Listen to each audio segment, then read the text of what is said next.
Fibre हमारी सेहत के लिए कितना जरूरी है।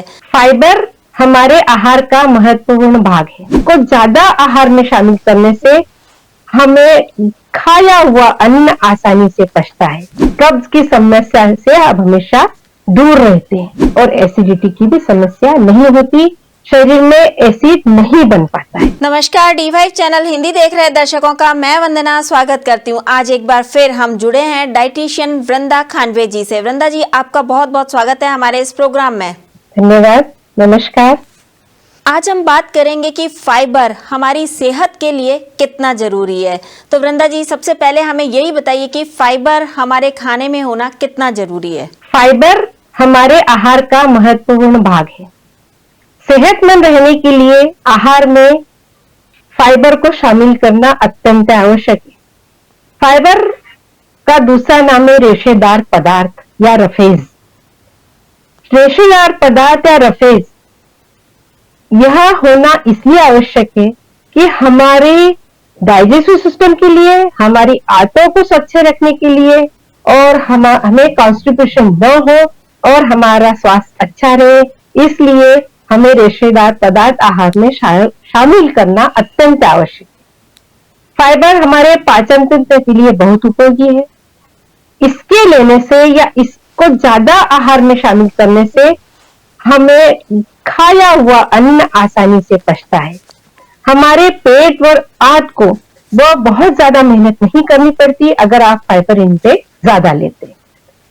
फाइबर युक्त पदार्थ खाने से कभी भी कॉन्स्टिपेशन नहीं होता है, कब्ज की समस्या से आप हमेशा दूर रहते हैं।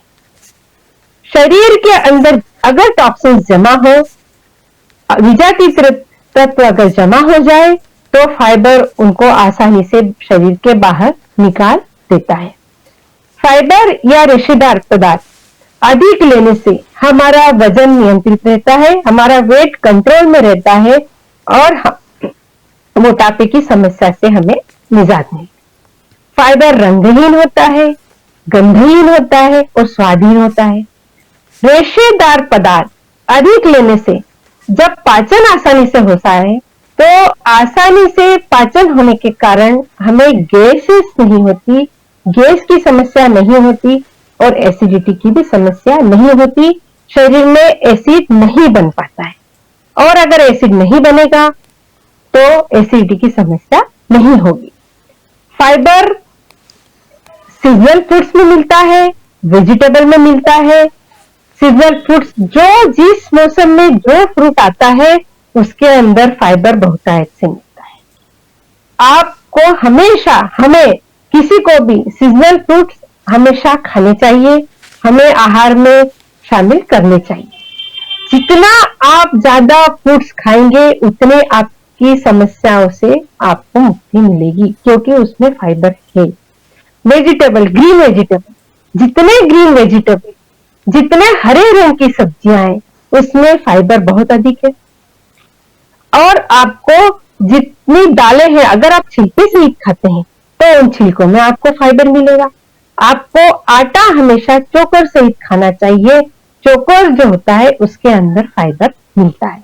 अंकुरित अनाज लीजिए, जो अंकुरित अनाज होता है अंकुरित होने के बाद में रेशेदार पदार्थ की उसमें बढ़ जाती है, रेशेदार पदार्थ बढ़ जाते हैं, उनकी क्वांटिटी बढ़ती है और वो आपकी समस्या का निदान बन सकते हैं अगर आप उसको डेली अपने आहार में शामिल करें।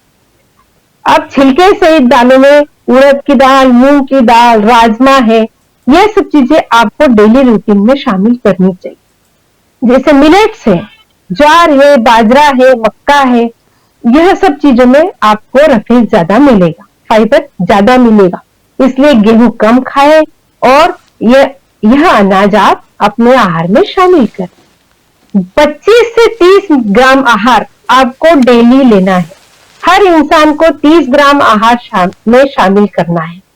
यह घुलनशील भी होता है और अघुलनशील भी होता है, मगर हम जिस तरीके से हमारा खाना बनाते हैं, हमारा जो खाना बनता है उसके अंदर आप अगर कच्चा खाना शामिल करें, सलाद ज्यादा शामिल करें, सलाद में कचुम्बर है, चटनी है, जो भी कच्ची चीजें आप खाएंगे, जितना आप अपक्व आहार खाएंगे आपको फाइबर इंटेक ज्यादा मिलेगा। यह फाइबर आपको पके हुए में कब मिलेगा? आप जितना अन्न ज्यादा पका देते हैं उतना फाइबर नष्ट होते जाता है। अगर हम ये कहें कि हमारी जो शरीर है, हमारा जो बॉडी है, यह एक गाड़ी है। अगर इस गाड़ी को चलाना है तो हमें इंजन को व्यवस्थित रखना पड़ेगा। जो हमारे शरीर का इंजन है उसको हमें स्वस्थ रखना पड़ेगा, उसको पूरी तरह से आहार देना पड़ेगा। सारे जो न्यूट्रिएंट्स है, जो मिनरल्स है, जो विटामिन है, वो इंजन को प्रॉपर मिलना चाहिए। और यह इंजन प्रॉपर अगर मिलेगा तो वो फाइबर के थ्रू मिलेगा। अगर हमारे शरीर का इंजन फाइबर इंटेक ज्यादा करे तो हमारी शरीर रूपी गाड़ी व्यवस्थित चल सकती है।